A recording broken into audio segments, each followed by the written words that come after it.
Hello, everyone. I'm Elijah. I've been in the trucking industry for 6 years, and today I want to go over if you should be a driver manager in 2026 and also the expectations that companies currently have truly, and also the expectations that could be coming in the future. And lastly, I would like to go over how AI may be impacting the trucking industry and also mainly the driver manager's position and how it could essentially change the position altogether. So, the first topic that I want to go over is basically turnover rate and how this can affect you as a driver manager. The turnover rate is extremely high in bigger companies and it can be up to 99%. In smaller companies and even like dedicated accounts, this turnover rate can be lower. And quite honestly, it could be close to like 10% in some dedicated accounts that are really, really strong. So it really depends on what you work for. So if you are like in working for OTR and like a regional account, yeah, it could be very high because quite honestly, it's going to be hard to keep good relationships with drivers that are leaving all the time. So being a driver manager for like an OTR or a regional account, it can be difficult, definitely, because it feels like you're living a Groundhog Day almost, where you're moving drivers around and drivers keep moving in and out, and then all of a sudden you got a brand new fleet and you didn't even realize it. Like, you started the job with like 30 drivers, and then all of a sudden 3 months down the line 20 of them are gone. That absolutely can happen. Now, a lot of times the factors that play into this, it can be just, it's a grand scheme of things, but at the end of the day, drivers do have like a list of things that tend to be the biggest contributors to them leaving. And a big one that I want to go over is communication. So you as a driver manager, communication's like key with your drivers. So if you don't communicate with them and really daily, or at least try to, the chances of them leaving is going to be high, because you got to think, if a driver is sitting like at a shipper receiver and the one thing that they need is a drop number or a pickup number, and they're waiting like over an hour because you couldn't get to them, that is seriously going to affect their pay, and it's going to affect their whole idea of whether they should be in this industry or not in general. And that's really what you want to try to avoid.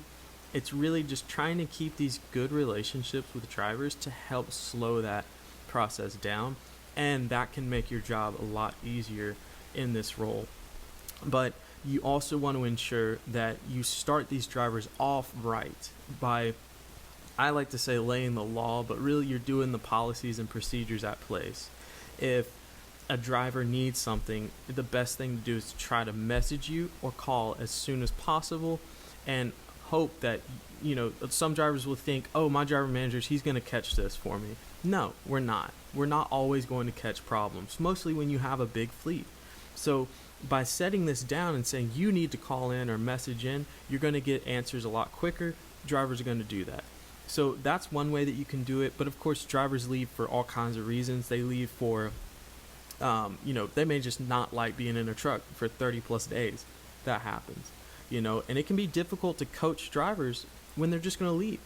But I will say, and I have a lot of experience in the OTR and regional area as a driver manager, a good driver is probably not going to stay like as an OTR or regional driver unless the freight is really strong. A lot of times they're going to be in there for like 3 months, 6 months, and then they're gone because they're going to go look for something better. They're really just using that as like a stepping stone to get the experience to move on to a better job that's going to pay more. It's really common, but in that type of role, that's something you might see a lot. So you got to really think of, if you're going to try for a position, how is that going to look, right? Think about where you're going. Are you going to work for a dedicated account? Great. You're probably going to keep the same drivers for potentially years. But if you're going for like an OTR regional, these drivers could go in and out within a week at times, I've seen. So what I wanted to go over now is the list that you see now, and I kind of want to talk about some of these things. So for one, these are the reasons that drivers tend to also leave. So economic recovery and freight demand. Of course, times change all the time in this market. So miles are going to be different unless you're on like a dedicated account where you're where you're running consistent freight with a customer. So you got to think about freight demand. Like for example, when the tariffs were really strong, people weren't buying as much. They're still not buying quite as much. So the miles are consistently can be low for an OTR driver, leading them to just not want to drive anymore and just go find something else to do or go to another company. Another one is regulatory pressures. CSA, HOS. These drivers only have so many hours in their day to work, and once they start their clock, they can't just stop their 14-hour clock. It's going to continue to roll down. And, for example, if they started their clock, drove 50 miles, dropped their load, and now they have nothing else after that, they're not going to stick around too long. Electronic logging devices, ELDs, HOS compliance, same thing kind of as the last one. Challenging work conditions. Challenging work conditions can be the case whenever it comes to like places that they're having to put themselves at to dock. What time are they stopping? If they're stopping at like 8 p.m. at night, that's going to cause them to not probably be able to find a spot to park, leading to more stress, more fatigue. And also you got to think about things like shippers and receivers, the way that they handle drivers. Not all of these places treat drivers with respect, leading to turnover rates. Compensation issues, as an OTR, as a regional driver, these drivers may not make near as much as they would like on a dedicated account potentially, which is why you see a lot of turnovers. A lot of times, honestly, this is what I've noticed in my work, is that if you treat a driver with respect, communication, and you truly stand on what you are telling the drivers, pay, of course it matters, but it doesn't hold at the number one spot all the time. A driver a lot of times just wants to be heard. So, of course, pay matters, but if you are there for the driver trying to get them miles, they're more likely to stay around. That's what I've noticed. Aging workforce, absolutely. As we all know, trucking is quite frankly a dying industry. And when you think about it like that, it's a necessity, but it's also being replaced by automation. So you got to think about drivers are just rolling out. There's been drivers driving 30, 40 plus years, and they're getting ready to leave the industry altogether simply because they've been here for so long and there's not enough drivers to replace them. And I also think due to all the regulations that are now in place, it's hard at times to keep a driver. So you got to think about things like this as becoming a driver manager. You're just going to see turnover rate happen. So the next topic that I would like to cover are metrics, and basically how you are held to these metrics. And in general, what are the metrics that a lot of trucking companies tend to have, right? A lot of times you're going to see like fuel compliance metrics. You're going to see idle metrics. You're going to see load mile metrics, odometer mile metrics. You're going to see safety metrics. And there can be numerous other ones, but some companies will hold metrics to higher standards than other ones.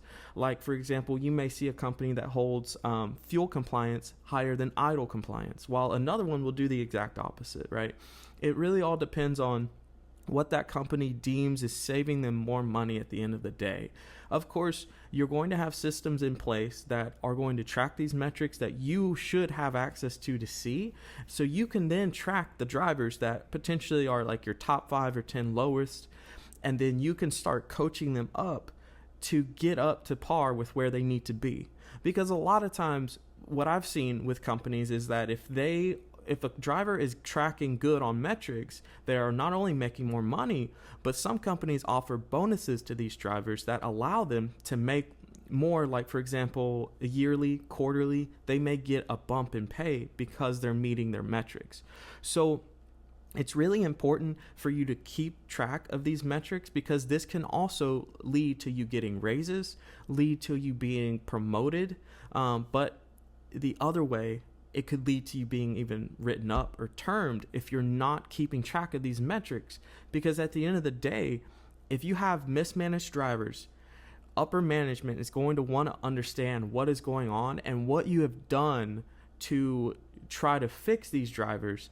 And if you do not have an explanation, that's where you can start getting like written up. You can get let go. You could be demoted. There's numerous things that could happen. And so this is something that is going to be held to every driver manager basically. And what I would highly recommend is if you are interviewing for a position like for a driver manager role, it's extremely important that you ask, what are the metrics that you are currently tracking? What are the metrics that would be held to me to track for the drivers? That is something that you can absolutely ask. And I think that's going to be something that they're going to be extremely impressed with if you do ask, because they understand now that, okay, this person kind of knows what's happening in the industry. They're going to have metrics that are going to be tracked. So that is what I do personally, is I track my metrics weekly. So I'll look at miles from last week, right? So I'll see, did all my drivers hit 2,000 plus miles, right? As long as they're hitting their metrics, I'm happy. I don't really need to coach them all that much. But of course, I always have stragglers. And if they have valid reasons, perfectly fine. But if they were just sitting around, not communicating, and now they're low on miles, you got to think they're low on pay as well.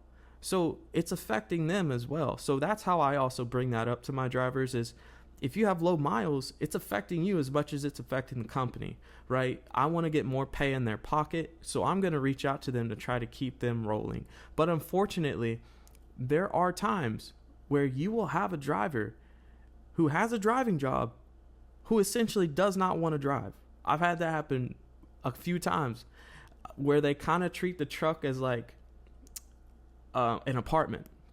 So they're basically just living in the truck. And some of these people, they genuinely don't have a home outside of trucking. So you got to think there are people at times that will join trucking who do not have a home or anything. They think this is their way out, which it can be, but they're not willing to put the work in that it requires for them to stay in the truck. So that's why it's extremely important to look at metrics. I don't know of any job in trucking as a driver manager where you're not tracking metrics. So please ask, if you are being interviewed, what metrics you are going to be held to. So here is like a table of basically some metrics that you tend to see. Fuel efficiency. A lot of times we're looking at how much miles per gallon is the driver averaging. That can go up and down depending on the season. It can go up and down depending on the region that the driver's in, right? If they're running mountainous areas a lot, yeah, their MPG is not going to be as great as somebody running a flat desert, right? Or the Midwest. Or if a driver's hauling heavy a lot, yeah, they're not going to have the best MPG compared to a driver running 20,000 pounds in the box. So that's the kind of thing that you may look at as well. Idle time, 28% average. Quite frankly, that's high. That's high from what I've seen. If we're looking at idle time and it's only 28, that's pretty good. That would be easy for a driver to hit. But you got to think about what kind of idle are they looking at, right? So they kind of break that down at times where you'll see like a charged idle and the real idle of the actual truck. A charged idle can be like how much idle did the truck have just from the driver idling the truck at a truck stop or a rest area, while real idle time can be where the truck was idling at a stop sign, for example, at a red light. While the driver was backing, he got out to look. That's idle that is just real idle in the truck. That usually is taken out of the equation. From what we see, at least from what my company is running right now, we're running at like 12% idle. That's what we're looking at to try to keep drivers at or under. Safety. Of course, safety tends to be first for most trucking companies. Like they're looking at safety as number one, because at the end of the day, if you have safe drivers, you're going to have a more effective fleet, a safer fleet, one that's making more money, and also it's going to keep the company out of litigation from accidents, fatalities, things like that, inevitably saving everyone more money. Turnover, that's a big metric that it can be looked at, but quite frankly, a lot of times it's out of our control as driver managers. Like we do have control over our communication, what we can do with the driver, but there's a lot of lifestyle things that simply take drivers out. Miles a week. Miles a week is something that companies look at a lot. But it does depend also on what you're doing, right? So if you're on a dedicated account that only gets the driver 1,500 miles, that might be perfectly fine because the customer has a contract with you that you're only getting this much, you're going to make this many stops and things. So it really differentiates. But usually OTR regional drivers, they're going to want an average of 2,000 plus a week at least. So HOS utilization. So what they might be talking about here is like on duty time, right? So if you're looking at on duty time, if a driver is just sitting on duty and killing their 70-hour clock, that's inevitably going to hurt them at the end of the week when they need to be driving. And so that's a hard point to coach, because you also got to think legally, if the driver's working, they can be on duty. So if the driver can argue that successfully, then their 6 hours of on duty time in a day could absolutely be written off. But you got to think about how to coach it, right? If a driver's sitting on duty at the end of his shift at a truck stop doing a post trip for 3 hours, that is something that needs to be coached and looked at. So this is just a few of the metrics that they look at. There are more, but once again, it really just depends on the trucking company and what are they holding at the top. So the next topic I want to go over is pay, and basically how much does a driver manager in general make? So when you look at the average, it can range from like about 46,000 to maybe about 50,000 for the average. But the one thing I will tell you is, if you are interviewing for a driver manager position and you are inexperienced in that role and they gave you the time of day to interview, more than likely that company needs driver managers, because they're willing to go outside of the company to try to get that. Because in companies like that, in general, trucking companies like to hire from within, and they like to promote from within, because it's the type of industry where experience seriously impacts profitability. So if they're not able to hire a driver and move them up to a driver manager, or if they're not able to move someone else within the company, they do have to reach out. And what I would recommend is that if you are interviewing, you need to look at trying to get higher pay from whatever they're offering.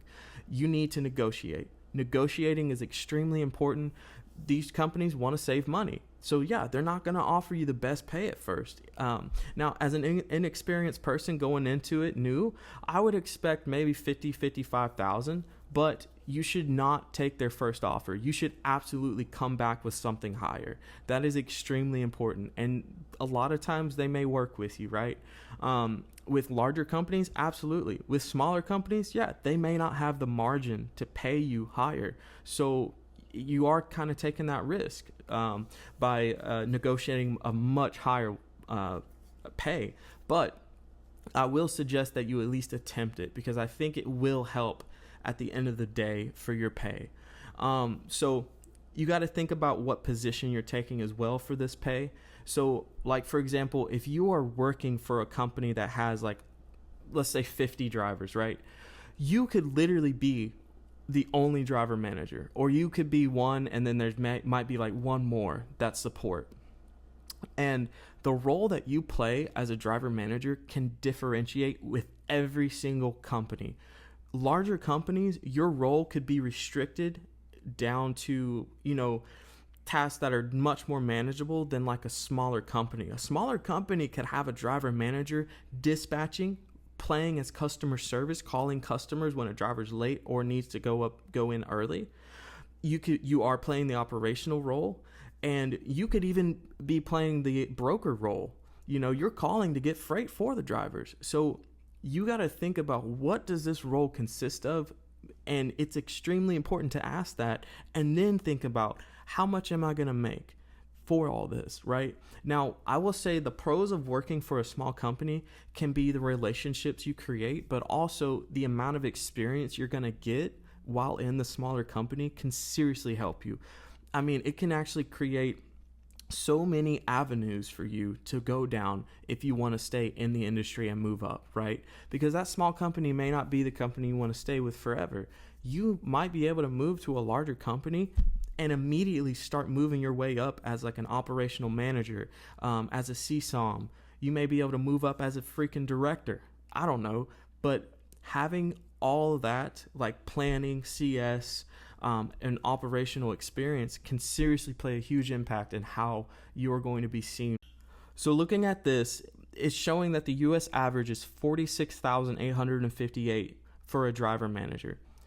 I have seen driver managers make $80,000 plus a year. This can also play into you can get bonuses depending on how good your metrics are, depending on how good the company did that year with profit. So this average, don't let that unmotivate you from going into it, because you can negotiate your pay. And also, this is a fast-paced type of environment in the trucking industry. So you may only be a driver manager for essentially a year, and you could already try to move up to potentially like an operational manager or something else. So this next topic that I want to talk about is about mainly like driver count, and also how AI is going to affect every driver manager's driver count in the coming future, because we're already starting to see progress in that area that is allowing driver managers to have more drivers than what we've seen before. So first, I want to talk about how many drivers on average does a driver manager have. And usually what we see is 25 to 40 drivers is usually on average of what it can be. 40 would be more of on the higher end, and then 25 is more on the lower end. But once again, that can change depending on if you are on a dedicated account, right? Because I've seen accounts where a driver manager may only have 10 drivers, 15 drivers, but you got to think about how much work are they putting in for that role. You know, they might be dispatching out loads. They might be working crazy hours to assist these drivers through those loads. And they may be like working directly with the customer every day to get these loads out. So there can be a lot of work that goes into just having 10 or 15 drivers, right? So think about that as well. How much work am I going to have to do depending on the driver count that I have? And I'm not always going to say, like, sometimes you might have 40 drivers and you're also having to help dispatch out loads to drivers. That is not unheard of at all. Now, in general, when you have like 40 drivers, you're going to have a lot of calls, right? But we're seeing companies, drivers send in messages as well. One thing that I coach a lot for drivers is to send me a message. Send me a message first and then call. If I don't get back to you in like 15 minutes, yeah, absolutely. Give me a call so I can assist you, because more than likely I'm going to be very busy and I may not be able to answer every single chat very, very quickly. So if you call and I get you on the line, then I can take that 5-10 minutes that it might take to help you, and then we're moving on, right? So that's what I try to do to help navigate this. One thing, like, I've had is upwards of 45 drivers before, and that can almost be unreasonable, mostly if you have a lot of new drivers. Being an OTR and regional driver manager can absolutely overwork the hell out of you if you have like 40 plus drivers, because you got to think, if these drivers have zero to 3 months experience, they're calling in about everything. They're asking you about everything. They're asking you about, like, hey, where can I find my BOL trailer number? Where can I find the trailer number on the BOL? Things like that any other driver may know by that point if they have more experience. So they're going to ask a lot of questions, and they're also going to come at you with a lot of like BS too, that they think they know. And then you got to explain to them that, no, this is wrong. This is how it should be. Like, a driver can't just drive 50 miles to go to a truck stop. They need to ask first, things like that, right? Like, anything 20 and under, I'm tend to be fine with, but yeah, stuff like that we got to have the driver just call us, let us know. So there's things like that can happen, and that can absolutely impact you as a driver manager. The other thing now is AI, right? So what we're seeing in the industry is the companies are starting to have like an AI secretary answer the phone to assist the driver through potentially like simple things. A driver may call in about a pickup number, a drop number. Okay, if that's something that's easy to find, the AI assistant can actually assist that driver where they never have to come in contact with me for that answer. And that is something that we are going to see more often, and we're going to see more complex things that the AI is able to accomplish without ever having to talk to us at all. So what you're going to see are counts are going to go up. They're going to go up. And what's going to happen are these counts are going to I wouldn't say skyrocket at first, but they are definitely going to go up in the coming years, leading to one of two things. We either keep driver managers and we just up all their counts, or we let go of driver managers and we up the counts of the ones that are left. It's going to happen, I believe. And so that is something that you want to think about before taking a role. Is the industry is going to change. It changes all the time. You know, I mean, if you look back 10 years ago to now, it's already extremely different. And, you know, we have AI in cameras now in the trucks, looking around, seeing speed limits, telling drivers what the speed limit is, for example. And if the driver doesn't get their speed down to that, it reports them.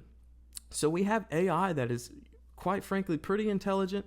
It definitely gets things wrong still. And so that's why it's very important to have a human look at what the AI is trying to tell us that the driver did wrong. But it is inevitably going to assist us, but also limit the roles that how many roles the DTLs take. So there's a lot to think about there. And I would highly suggest that before you apply, look into this and see how it's impacting the industry already, because it most certainly is. So what I have here is a poll from Trucking Info. And basically what the poll was saying is this marks a turning point for the industry. 70% of companies now report adopting an AI solution, up to 17% from last year. Fleet executives cite improvements in fleet planning, route optimization, and operational efficiency. The planning is 36% more effective. Optimization for routes is 35% better. And the operational efficiency is 34% better among the top gains realized over the past year. That is huge. That is a huge improvement. And trucking companies are constantly looking for ways to improve to assist them in making more profit. It's quite simple. Of course, the biggest thing is fuel, but we can't really do anything about that right now. And mostly right now, fuel is terrible. Recently, my company just told all the drivers they were planning that fuel was going to go up. So they told all of our drivers just to get fuel one day. They said, just get the fuel, fill up while it's down. And sure enough, fuel started to rise like crazy. And 40% of respondents using artificial intelligence tools said they've seen improvements of at least 50% in fuel usage, cost reduction, or distance traveled through smarter routing and optimization. So if we can't control the fuel cost as much as we do try to do, we can control it in other ways using AI. So as many benefits as there are to this, what it doesn't go over is how this could effectively help to replace the driver manager or reduce the amount of driver managers a company may need. The survey says 93% of leaders believe AI can improve resiliency. I agree with that. I think it can. I don't think AI can be fully a negative thing. I'm just afraid of a job security. That's my biggest scare on this. 54% say fleet to market comparisons would enhance efficiency and decision making. 40% of AI adopters have seen 50% plus improvements in fuel usage, cost, or routing. Because, of course, the AI can try to pick the best route, the best place to fuel up at, things like that. So that's why we're seeing all these improvements right now. So we are not turning back. The companies are not turning back from AI. They are head charging into it. Leaders also see gains in driver safety, customer satisfaction, and visibility across the supply chain.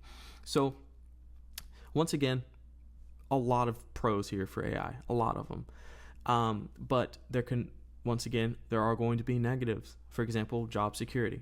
there are going to be negatives to this. So as many pros as there are, we have to consider what can be the downsides to this as well. One of my other downsides to this is over reliance on it, right? If the system has a bug, if the system messes up, it could severely hurt a fleet if we're over relying on AI. And I think AI is not at the level where we should be fully trying to optimize it everywhere. I think we still need to kind of have our hands off of it for now, continue to use it, but be cautious of it. So kind of like a fun fact that I wanted to go over as well was, if, for example, I did this quick, easy math, but if you have 40 drivers, so if you're maxed out, for example, it would take you just to look at the driver for 5 minutes, 3 hours and 20 minutes to go through every single driver on your board and then be able to make a decision on if that driver needs to be contacted or not. That doesn't go into account if the driver has issues. That literally just says 5 minutes just to look at the driver. So time management, extremely important in this role. You have to have time management, and you have to be able to basically multitask. If you cannot multitask in this role, unfortunately, you may not be successful in this role. Now, I've gone over a lot of cons, and I have definitely gone over pros as well. But what I will tell you right now is the driver manager role should be like a stepping stone for you. I don't think the role is designed for someone to be in for 20 plus years and retire out of. I don't even think I think if a driver goes into the role as a driver manager, I think that the role should be used for that point, maybe to retire. But if you're coming into this role inexperienced and you haven't had any, and this is your first job in the trucking industry, try not to let this be the last role you have. So time management is going to be your best friend in this role. You need to have time management. There are things that you need to set aside to do. Like, for example, I like to create kind of like a checklist for myself, and I also like to kind of time those. So it may take me 15 minutes to go through all of my drivers' time at home requests to ensure that they're getting approved or rejected depending on what they're asking for. The other thing you want to do is set aside time for safety.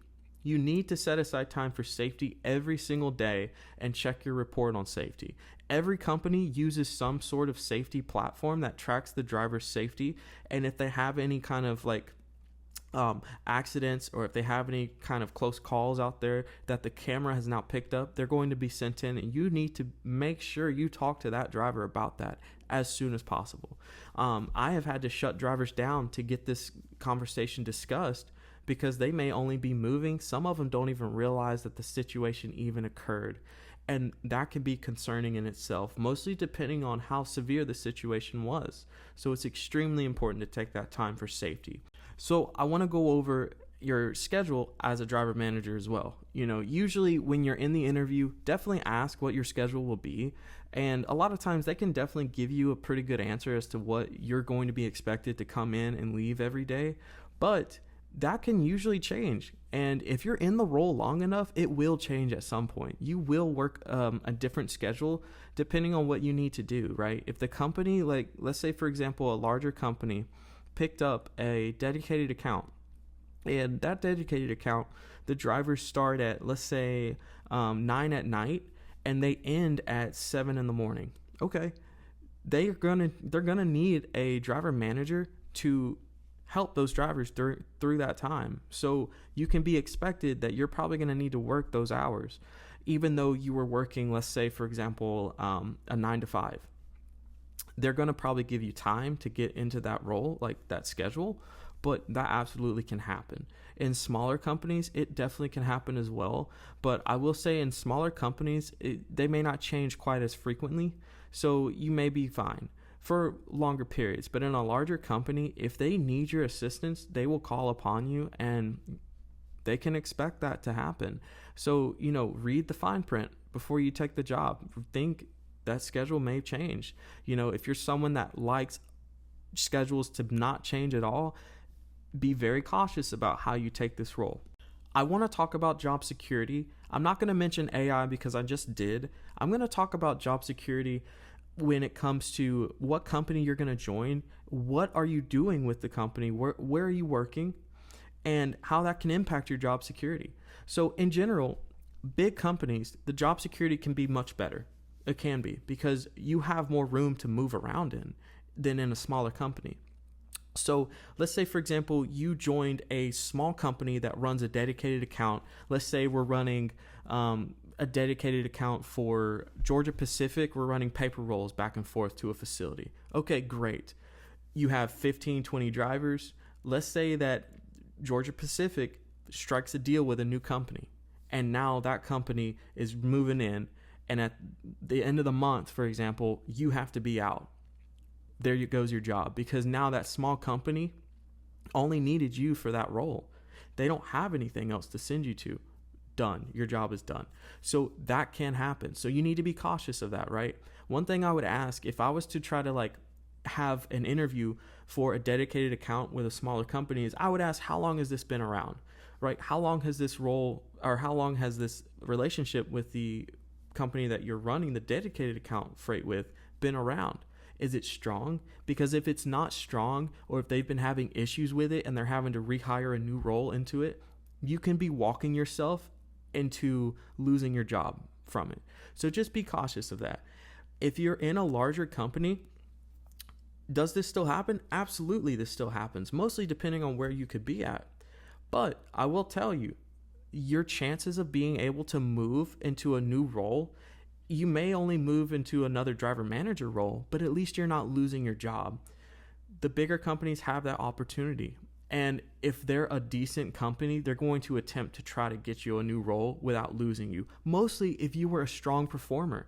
If you were a strong performer, they do not want to lose you. They may even attempt to promote you. So it's not always a bad thing. But what I will tell you is just be very cautious of where you're going.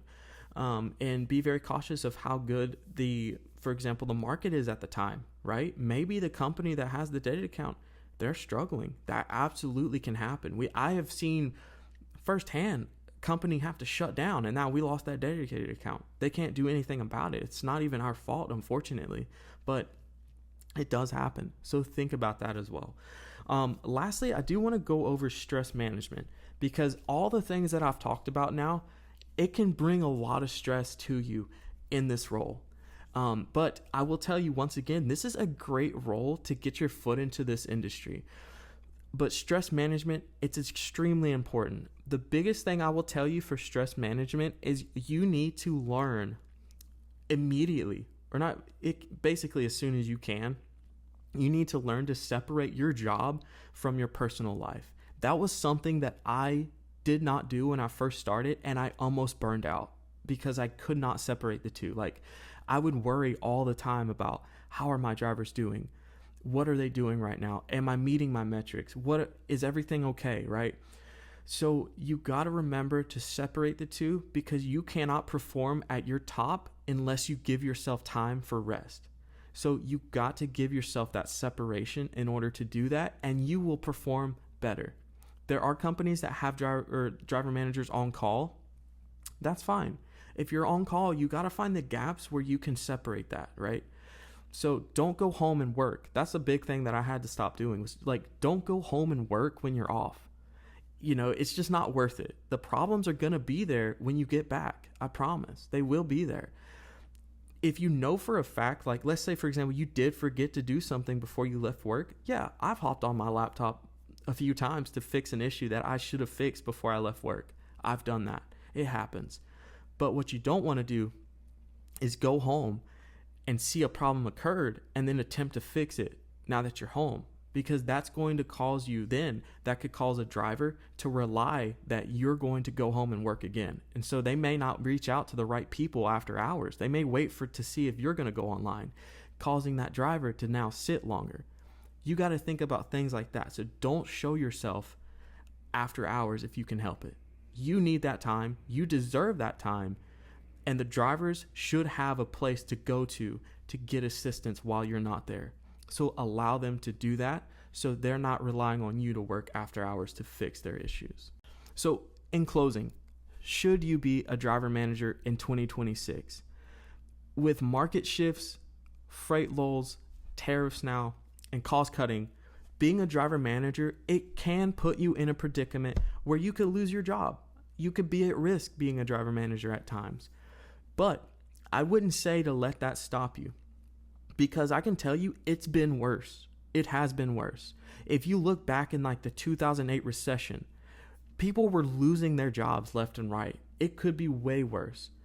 Companies are still hiring, right? So they still need driver managers. This is still a role that you can get in and be extremely successful. The biggest thing that I would ask is to just do your homework on the company before you decide to jump into it. Do your homework on the company, do your homework on the role that you're going to move into.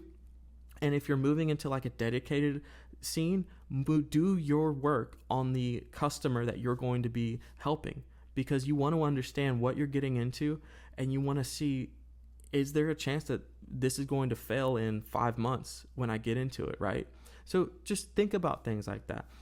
I would say that this job is great if you love managing multiple people and building relationships with these people, and you enjoy a goal-oriented job, because you're going to be held to the metrics and you're going to need to make sure these metrics are met. So if you like goals, this absolutely can be a job for you, and it can be very rewarding for you, mostly considering that most companies offer bonuses to driver managers who meet their metrics, meet their goals. And if you can coach your fleet up to hit these goals right, you're going to be getting bonuses and you're going to be even moving up fast. So I think at the end of the day, this is up for debate, but I think at this time, absolutely, being a driver manager can be fine, and it can be a rewarding position even now, but there are changes that will happen. So you just need to consider these and think about, is this the right move for you if you're interested in this role? This is a very niche role. I'm not going to lie. This is a very niche role. Not many people grow up thinking they want to be a driver manager. More than likely, people are growing up thinking, I'm going to drive a truck, without ever thinking about what goes behind the scenes of that truck, right? So this isn't like a role that a lot of people even think about having, but it can once again be a very rewarding role. That's the end of the video. Thank you again for giving this video a watch. This is just my insight on this role, and this in no way covers every aspect of this role. This in no way covers the full industry at hand. This is just me picking things out that I see that I think you should know if you do plan on wanting to be a driver manager this year, right? And I say 2026, in 6 months, things could be different. Things could literally have changed, and I might say, please don't do this, or everyone should attempt this, right? So it's really hard to navigate sometimes, but this is just my take. Thank you for watching, and I'll see everyone in the next video. Thank you.